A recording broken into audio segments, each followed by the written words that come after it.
onoJesu bazalwane akufani noJesu nongena Jesu angiqedile ekugcineni bese kuyasho uma sivuma izono zethu uthembekile ulungile kuba asithethelele zona asihlambulule kuwo konke ungalungi uma sithi asonanga simenza umqambi manga nezwi lakhe alikho kithi. That is Jesus Christ. That is John. That as long as we surrender to Jesus Christ, usicela kuzo zonke izinto bazalwane message yami mhlawumbe ngivale kanje God love us all. Amen.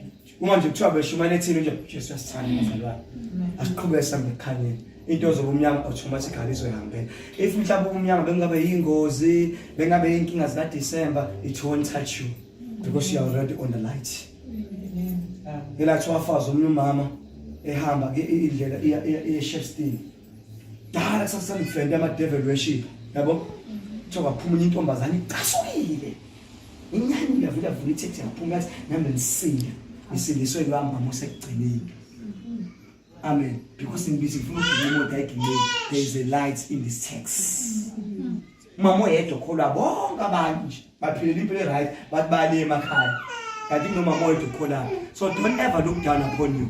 I usually to tell people that ehamba nathi sis ehamba nathi you don't know angibazi abafundi futhi angifukwa ngabafundi but uhamba nathi ngangithandaza njalo ekuqaleni bongena la ngangithandaza ngale njalo every day ngihlale ehamba nathi I was living a life of prayer angazi ngishalo ngisho izandla nobody knew ukuthi akuphela impilo ukuthi ukuhamba ngithandaza njalo umsebenzi wami nabazali bami omimba ngasho uhambe nabo uhambe ngithi sirawundini lesabashada abethi asirawundini uthi ungathi yarawundo uhamba nathi sambe sithanda siqalile sithanda le ngasegombe iqolo anangizwa bazalwane amen because uma ukhona ukholwa you are bringing light to this community amen uma ukhona ukholwa you bring light to your household ekhaya lakho lakhona khona yabo ngisilema ranini abantu bakhona they may not know but the devil will know usekhona umuntu okhona kule ndawo hallelujah bazokwazi ukukhanya so now uzazi ukuthi